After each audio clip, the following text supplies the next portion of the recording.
Hello everyone, I hope you're well and managing to deal with life in the ongoing pandemic situation. Fortunately, there are some positive things happening around the world, and let's hope that some new initiatives may change all our lives for the better. Of course, not knowing when we can be together again or make music together in the way we normally would, or to know when we can fill our lives with normal activities, is disorientating and pretty weird. I feel it's the timelessness of it all, being in a kind of limbo that's very unsettling. Certainly, I'm used to a life full of deadlines, close and far, rehearsals, concerts, teaching, even just little things that need to get done before the next job on my to-do list. It's a new and unsettling experience having few deadlines and having to find different ways to channel my creative energies. So I hope that despite these lack of deadlines in the present situation for you, this series of lectures is motivating, a reference for thoughts and discussions, and a source of ideas that make you look in fresh ways how you learn and work. A way to inspire your deeper involvement in music. There's a lovely story of when the violinist Alexander Schneider, Sasha Schneider, travels to Puerto Rico around 1960 to give some concerts and to stay in the house of his friend Pablo Casals, who's in his 80s. One morning, Sasha gets up very early to leave for a day of rehearsals and hears Casals practicing the first phrase of the prelude of Bach's solo suite in D minor. He listens for a few minutes to how Casals plays the phrase over and over in different ways, different tempi, different styles. Making sure not to disturb Casals, Sasha leaves for his rehearsals. He returns late that night and finds Casals still practicing and still playing the first phrase of the Bach D minor suite. Sasha feels this time he has to interrupt. He says to Casals, "Have you been practicing this Bach all day?" To which Casals replies, "Yes, and I'm still searching." So now to the lecture. This is the final lecture of the series, and it's where all other lectures have been leading, the performance. Most specifically to discussing the stresses related to performing. By performance, I mean a situation where you only have one chance to play through a piece from beginning to end. It can be a situation of playing to a large audience, to an audition or competition panel, to a microphone or camera, or even if you're just playing to your mum. Performing anxieties can affect us all, not only on the stage, but in the hours, days, and even weeks beforehand. Understanding and implementing the methods I've explained in the previous lectures in the areas of practicing, sound, vibrato and staccato, and memorizing will be vital tools in supporting your journey to the performance, ready to incorporate what I will discuss today. I think every performer knows at least some of the horrible symptoms of nerves: clammy hands, shaky bow, butterflies in the stomach. It can be worse. Vomiting before the concert, being unable to move or feeling dizzy. During the performance, there might be memory breakdowns, tension that badly affects intonation, shifting and vibrato, even dropping the bow. You might feel a lack of focus and concentration, a loss of control of the sound. The list is long. Having one bad experience on stage can leave us with anxieties that can take years to overcome. The anticipation of these anxieties is also very destructive. From weeks before the performance, throughout the learning and preparation of the music, anxieties can undermine your progress and can create many physical and psychological problems of their own. I had an experience I will never forget. When I was 16 at a summer music course, I was asked if I would play through Haydn Concerto in C with a student orchestra, just as an informal playthrough, no audience. I was given a few days' notice, But as I was involved in my cello lessons and chamber music, and I learnt the Haydn a little while before, I assumed I wouldn't need to practice it a lot. After all, it was just an informal run-through. When I stepped onto the platform and started to play, I realised that however much I thought I knew the piece, my preparation was seriously incomplete. Yes, I'd learnt how to play the Haydn, but I hadn't prepared it and myself comprehensively for a performance.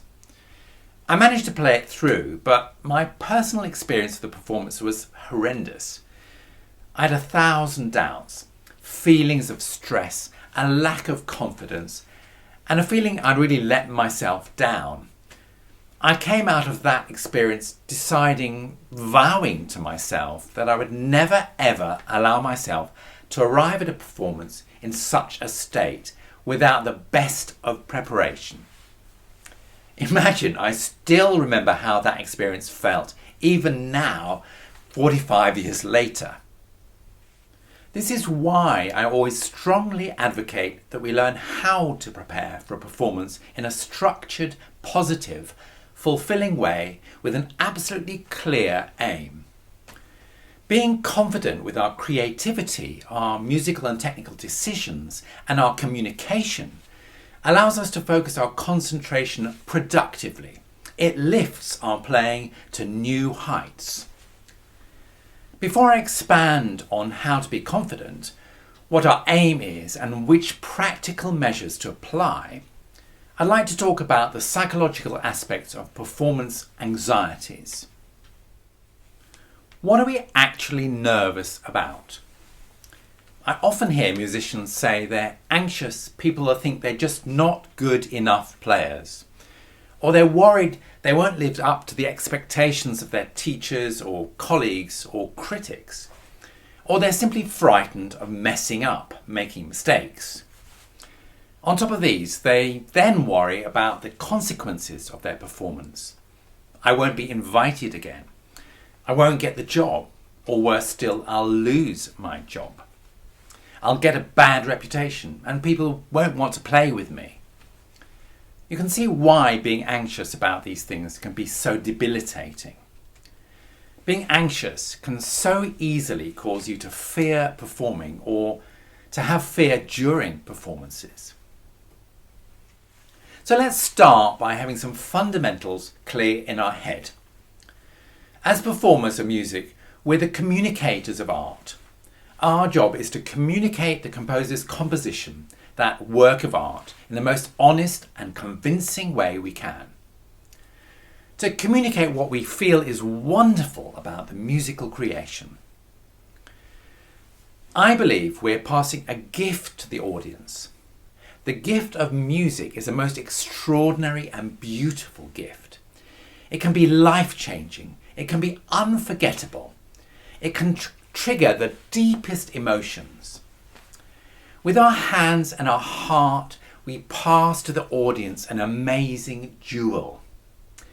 We must understand that this jewel, the music, will be received differently by everyone, differently by every single person in our audience.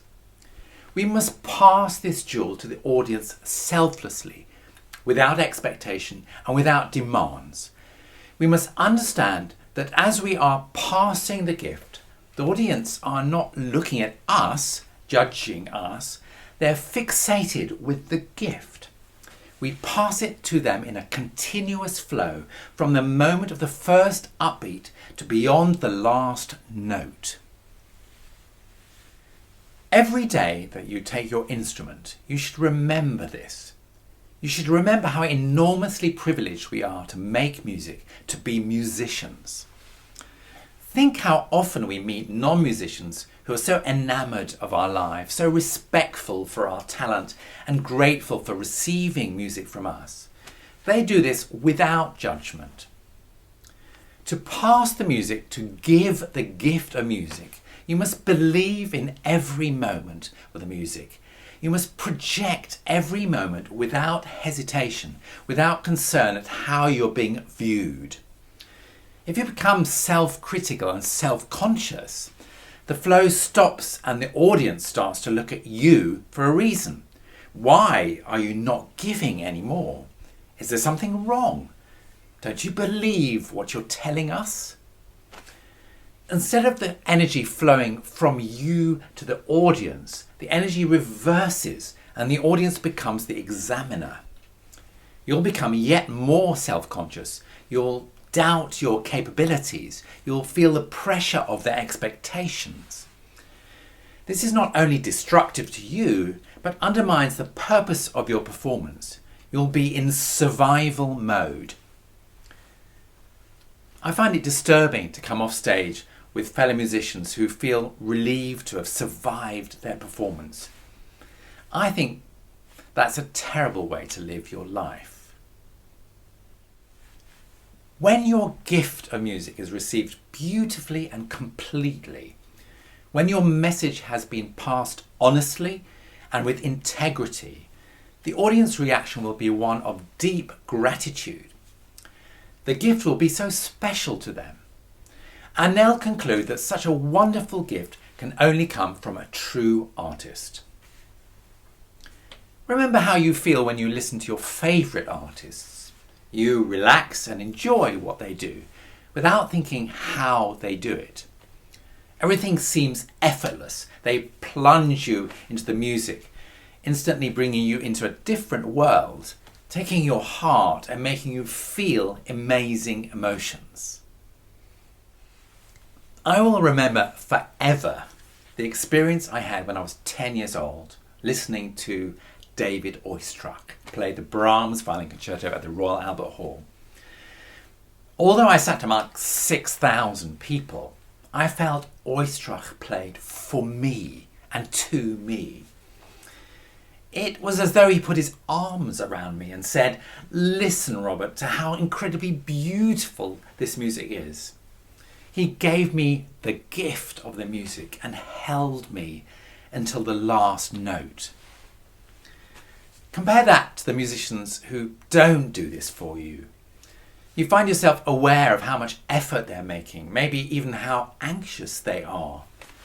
Their self-concern distracts you from the music, or perhaps you simply get bored. If they seem arrogant and egotistical, you can be irritated and switch off. You might think, what is this music about? What is this performance about? In the analysis of performance anxieties, one has to look at the overall picture from the start of learning a piece to the concert performance. It's the analysis of your personal desires and expectations. It's the building of your understanding of the music and your confidence in your ability to perform. To feel confident, you must establish a series of fundamentals that you can rely on and that you can focus on whenever necessary. During every stage of your preparation, there should be moments where you take time to recognize the strength and clarity in what you've discovered, what you've learned, as though you were putting down markers on a path that you can look back on and see the line of development, the progress you have made to your goal. As I explained in the previous lectures, I believe in preparation for flying in the performance so that you can feel free and confident to do everything you planned and more. I believe this is our aim, and it allows us to communicate the gift of music on our highest level. I'm completely sure that we all want to feel free and confident on the platform. So let's be sure that during our preparation, we frequently remind ourselves of the aims. There's no point in obsessing about trying to tie down an exact way of playing, hoping you'll achieve this in the performance, because feeling free and being tied down cannot work together. The stress of trying to play exactly as you did previously counteracts freedom and creativity.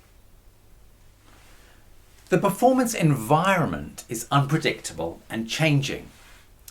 The room or hall you'll play in could be hot or cold, humid or dry. It'll change when the people arrive, just like the acoustic will change as the space fills with the audience.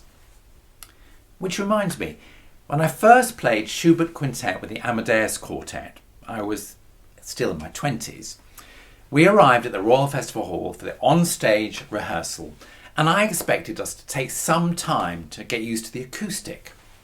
We sat down, got our positions adjusted, and suddenly the quartet stood up to leave. Norbert Brynen said to me, "There's no point in getting accustomed to the acoustic now. Everything will be different tonight." Norbert's words were a great lesson for me, and one that I always have in my mind during on-stage rehearsals. I focus on aspects that are not connected with the acoustic. Our feelings also change constantly.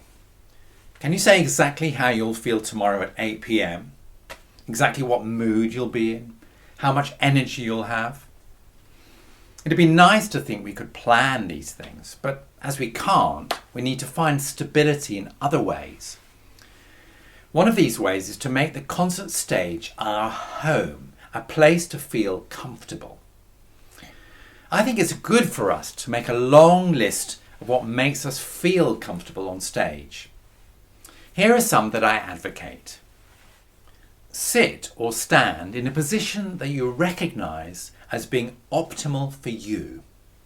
This is your go point. Remember, we're athletes. The go point is critical, just like the position a 100-metre sprinter holds before the gun goes off. Fingers carefully placed within a millimetre of the start line. Every muscle in the optimum position, ready to sprint as fast as their body can go.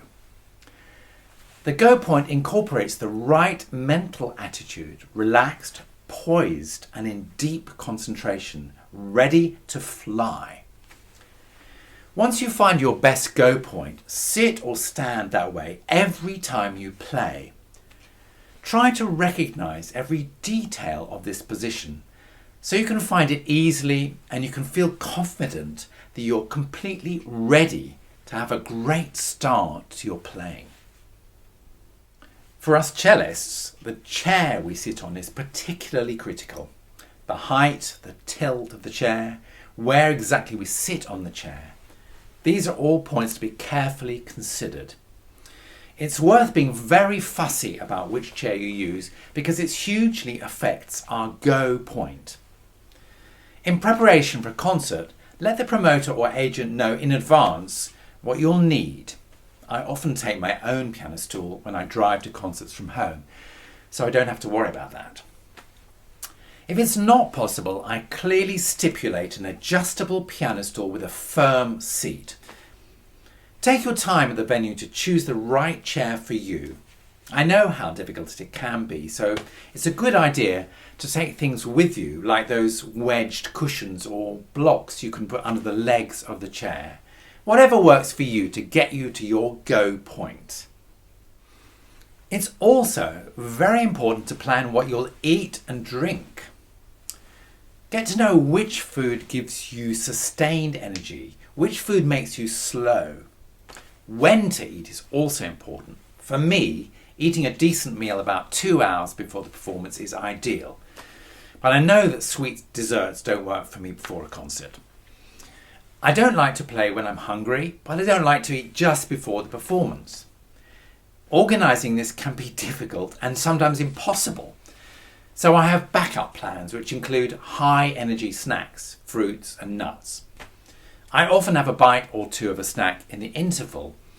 I always have still water available before and after the performance and during the interval. Try to be very aware of your body and its requirements so that you can find a good regime. I also need to eat after the performance, even when it's very late.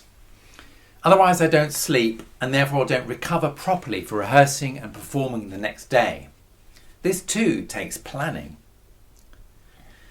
When I'm on tour, conversations between musicians seem mostly to be about food.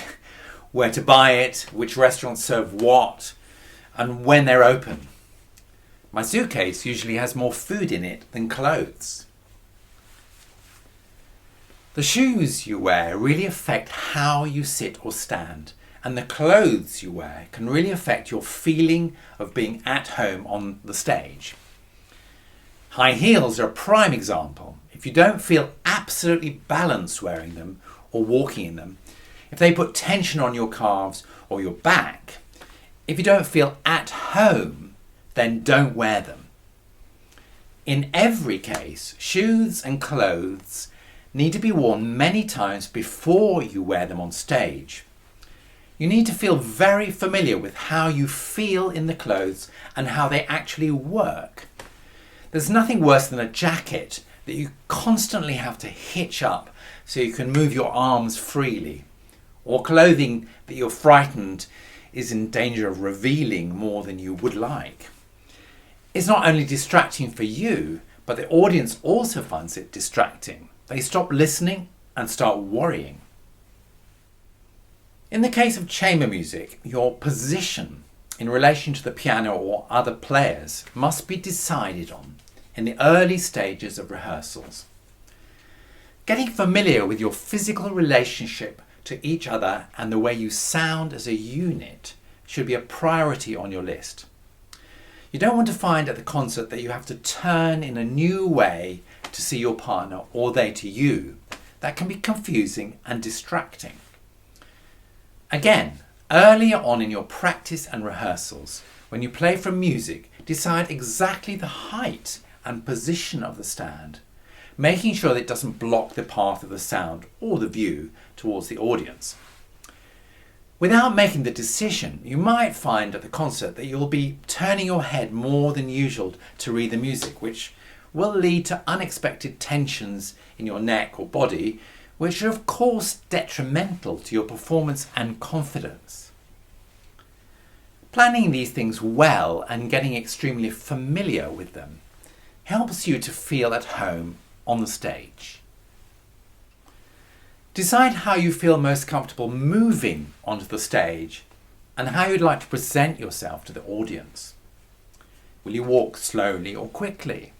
Will you smile at the audience? Will you talk to the audience?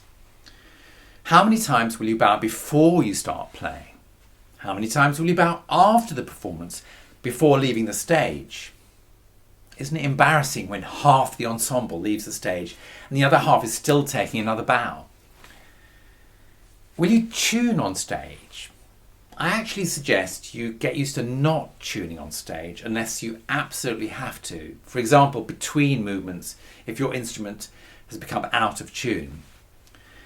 Too many times tuning becomes problematic, and when that happens, trying to calm down, focus, relax and start your performance can be incredibly hard.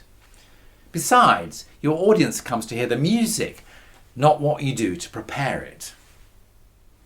So tune off stage, and if you're playing with piano, get the A before the audience enters the hall. If you're playing a concerto, ask the oboist to come and give you an A before the concert starts. All these details may seem rather prescriptive, but until you're really comfortable on stage, you'll feel much more confident knowing in advance what you'll do and how you'll behave. You'll have fewer things to consciously or subconsciously worry about. And you'll appear professional to the audience, which will put them at ease. It's important to understand that for you, the performance starts before you enter the stage. Your state of mind, your focus needs to be in place before the curtain is drawn back. You must be in the zone long before you lift your bow or take a breath and start playing. I'll talk later about backstage preparations and rituals, but first, there are many ways of thinking and feeling on stage that can help your confidence. I could say they're tricks, but really they're positive approaches to the differing circumstances that we meet on stage. For example, if you feel excessive heat from the stage lights, choose not to worry that you'll get too hot, but imagine the heat as a positive element, as though you're on the beach and feeling the sun. Use it to relax and to feel calm. If the acoustic is very dry, Enjoy the fact that you and your audience can hear clearly everything you have to say, and you should rise to the challenge of playing even more beautifully.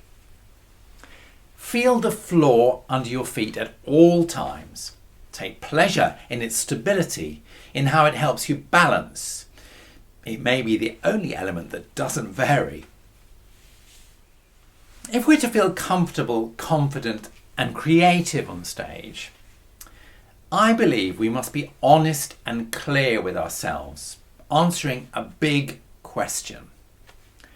Why do I want to be there? Without having answers to this vital question, we're very likely to be anxious before and during our performances, and our time on the platform might well be quite traumatic. Performing on stage requires a level of communication much greater than in normal life. Every point has to be made more clearly, in a more articulated manner, just like the way an actor speaks on stage compared to in a private conversation. It's easy to feel very small on the platform. After all, you're just one person in a large space in front of many people. You might also feel small being in front of the orchestra with the conductor standing on the podium towering over you. So I say, take the space for your own. In your mind, the hall is your home, and you've invited the audience to join you. When you enter the hall, welcome your audience to your home. Embrace the entire atmosphere, the entire audience. Try to feel large as possible. When you sit or stand on the stage, feel that you're filling the width of the stage, that you're larger than your body. You are your sound, which will fill every space of the hall, including the ears and hearts of your audience. From my sound lecture, remember I talked about projecting your sound to the back of the hall. You must adjust your sound so that someone sitting in the back row will hear your musical message. A tip I gave you in the sound lecture to practicing projecting your sound in full was look at one spot as far away from you as possible and play to that point as though it were a person. This has a distinct effect on how you hear yourself and how you play. It also brings another vital element into your playing. Listening as though you were your audience. Practicing this will help you acquire the correct listening skills ready for your performance. To be a true artist, we must be both performer and audience. Adrenaline. Our adrenal glands produce hormones, one of which is known as adrenaline. This hormone is produced spontaneously when we're stressed. It increases our heart rate and rushes blood to the muscles and brain. It also spikes our blood sugar level by helping convert glycogen to glucose in the liver. In the early history of humans, it was a way for humans to do superhuman things when they were in sudden danger. We now call it fight or flight. Adrenaline would give them the energy to think faster, quickly carrying out defensive or indeed offensive actions. For example, if they were confronted by a dangerous animal, they'd have the strength and focus to run faster or jump higher into a tree. Adrenaline is what causes the uncomfortable symptoms I listed earlier. It's triggered by worrying, anticipation, or by excitement. To reduce worrying, use the practice and mental preparations and attitudes I've discussed. But we must also accept that anticipation of the performance can make us nervous or excited. Many of the uncomfortable symptoms occur in advance and during the performance because adrenaline is flowing and we're not using it. We're not running faster or jumping higher. We're not using the extra brain power. We're just worrying and trying to slow down our heart rate, slow down our breathing. We try to stop the bow shaking. We try to stop panicking. But by trying to stop things happening, we're in fact going against our body's natural process. It's a losing battle. So don't try to stop adrenaline. What is vital to understand is how to use adrenaline to our advantage. It's the extra energy that allows us to excel, both physically and mentally. It allows us to bring together thoughts and actions in a moment that might normally take a lot of time. It gives us the energy and strength to undertake a hugely demanding task comfortably and brilliantly. It brings us the superhuman powers I talked about in my practice lecture. So if we need adrenaline and we can't avoid it, how should we use it? I believe we need to have some control of our adrenaline.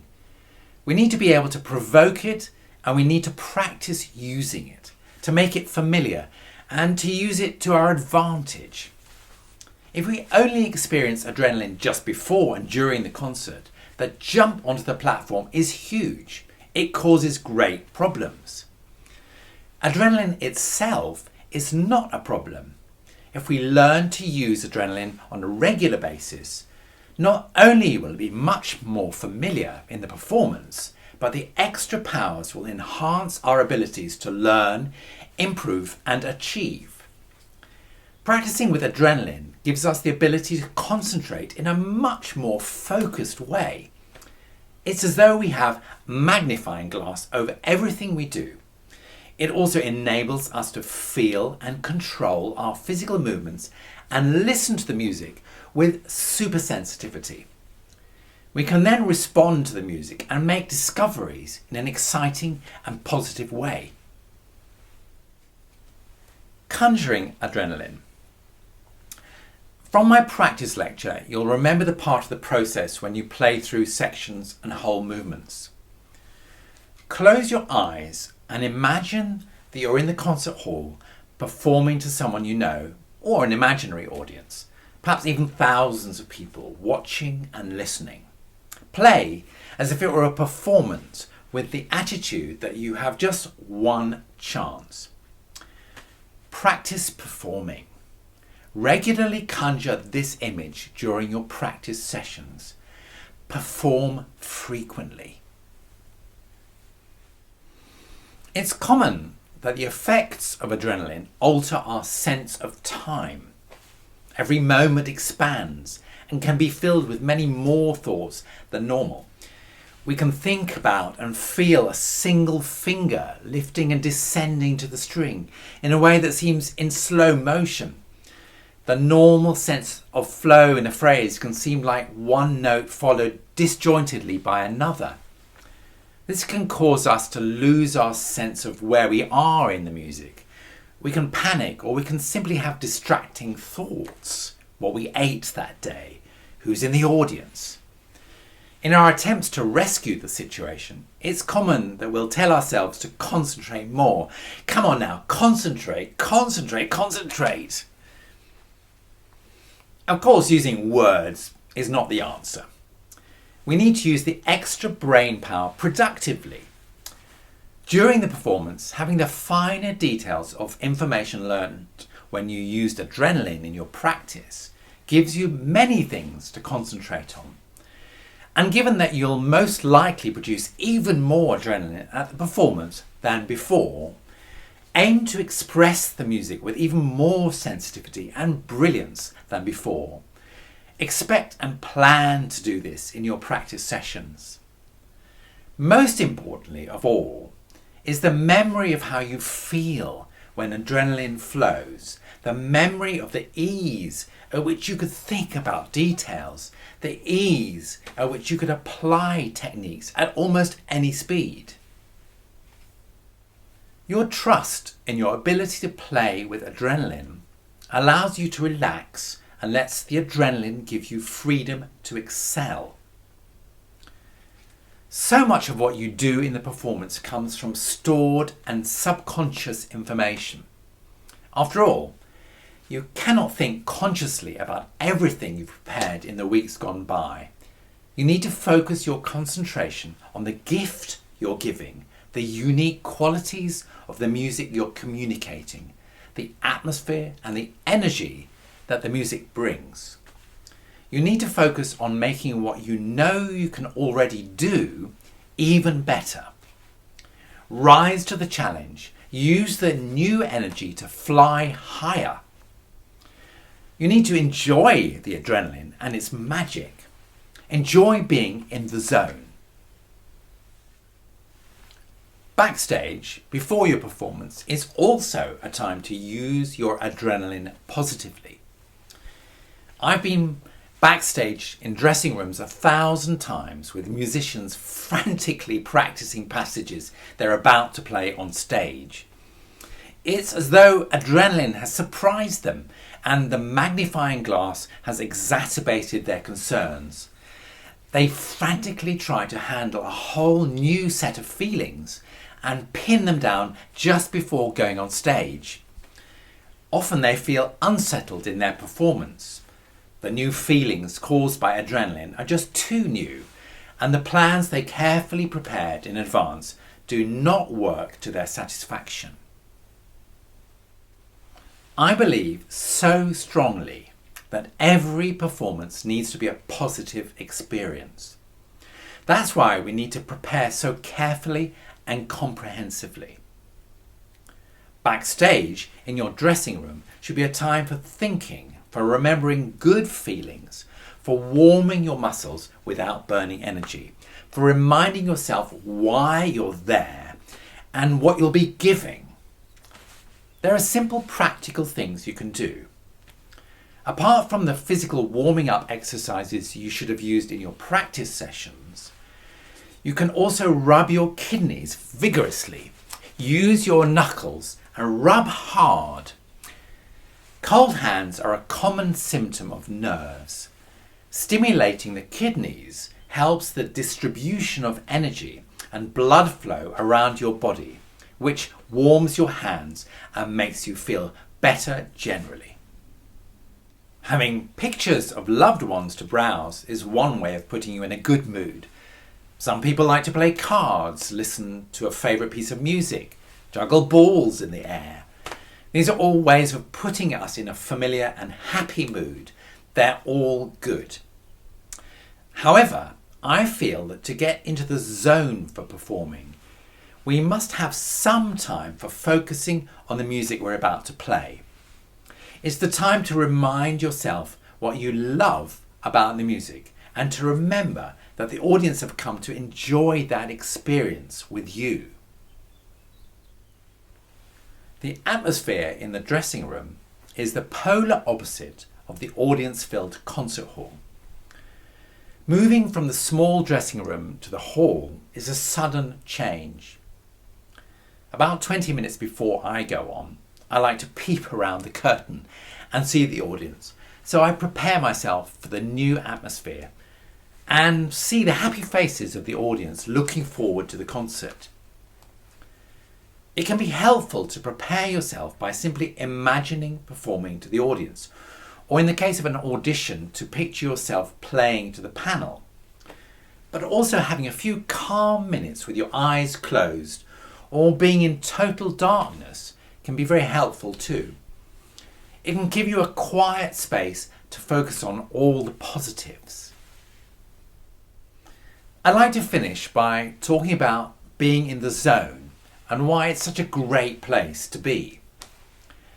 Being in the zone brings an almost uncanny relaxation, an overriding calm. You might not even notice the energy you're using. Everything seems pure and uncomplicated. You can feel and listen to the music with super sensitivity. Your communication is unhindered. Everything flows in a positive and wonderful way. Personally, I find that when I'm in the zone, the sound flows easily from me and comes back as energy. This energy feeds my passion for the music and my joy of performing. It's exhilarating. I recommend it. Thank you for joining me for these lectures. As before, I look forward enormously to reading your questions and comments, but most of all, I sincerely hope that what I've shared with you helps in your journey of learning, helps you find the way you most want to live with music each day, helps you give the gift of music, and keeps you healthy in body and mind. I look forward very much to seeing you at the Academy. Keep safe and well. Bye for now.